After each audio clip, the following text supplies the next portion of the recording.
অস্ট্রেলিয়ার মাটিতে বাংলাদেশ প্রতিপক্ষ বিশ্ব ক্রিকেটের অন্যতম পরাশক্তি। কিন্তু প্রশ্ন একটাই, এবার কি টাইগাররা ইতিহাস গড়তে পারবে নাকি অস্ট্রেলিয়ায় আবারও নিজেদের আধিপত্য দেখাবে?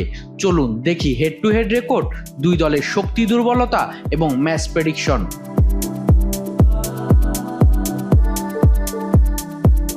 বাংলাদেশ ও অস্ট্রেলিয়ার টেস্ট ক্রিকেট ইতিহাসে অস্ট্রেলিয়ার আধিপত্যই বেশি, তবে সাম্প্রতিক বছরগুলোতে বাংলাদেশ ঘরের মাঠে প্রতিদ্বন্দ্বিতা বাড়িয়েছে। 2017 সালে ঢাকায় বাংলাদেশ অস্ট্রেলিয়াকে হারিয়ে ইতিহাস গড়েছিল, তাই অস্ট্রেলিয়াও জানে এই বাংলাদেশকে হালকা করে নেয়ার সুযোগ নেই। এবার আসা যাক দুই দলের শক্তির কথায়। অস্ট্রেলিয়া সবচেয়ে বড় শক্তি তাদের অভিজ্ঞ ব্যাটিং লাইন আপ, বিশ্বমানের পেস আক্রমণ এবং নিজেদের কন্ডিশনে খেলার অভিজ্ঞতা। নতুন বল, অতিরিক্ত বাউন্স এবং গতি, এসবই বাংলাদেশের জন্য সবচেয়ে বড় পরীক্ষা হবে। অন্যদিকে বাংলাদেশের শক্তি হলো লড়াই করার মানসিকতা এবং কয়েকজন অভিজ্ঞ ক্রিকেটার। লিটন দাস, মেহেদী হাসান মিরাজ, তাসকিন আহমেদ ও শরীফুল ইসলামরা ভালো খেলতে পারলেই বাংলাদেশ ম্যাচে প্রতিদ্বন্দ্বিতা গড়ে তুলতে পারে। ব্যাটসম্যানদের লম্বা ইনিংস খেলতে হবে আর বোলারদের নতুন বল কাজে লাগাতে হবে। তবে বাংলাদেশের দুর্বলতাও কম না। বিদেশের মাটিতে টপ অর্ডারের ধারাবাহিক ব্যর্থতা, বাউন্সি উইকেটে ব্যাটিং এবং ক্যাচ মিস, এই তিনটি বিষয় অতীতেও ভুগিয়েছে।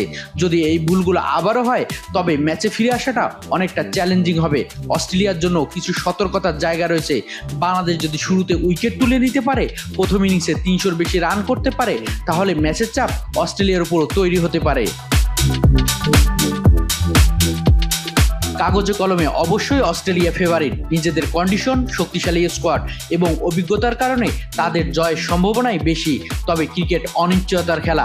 বাংলাদেশ যদি দুই সেশন ভালোভাবে নিয়ন্ত্রণ করতে পারে, ব্যাটসম্যানরা বড় জুটি করতে পারে, বলাররা ধারাবাহিক সঠিক জায়গায় বল করতে পারে, তাহলে অঘটন ঘটানো অসম্ভব নয়। আপনার কি মনে হয়, বাংলাদেশ কি অস্ট্রেলিয়াকে চমকে দিয়ে নতুন ইতিহাস গড়তে পারবে নাকি অস্ট্রেলিয়ায় নিজেদের শক্তির প্রমাণ দেবে? কমেন্ট আপনার প্রেডিকশন লিখুন।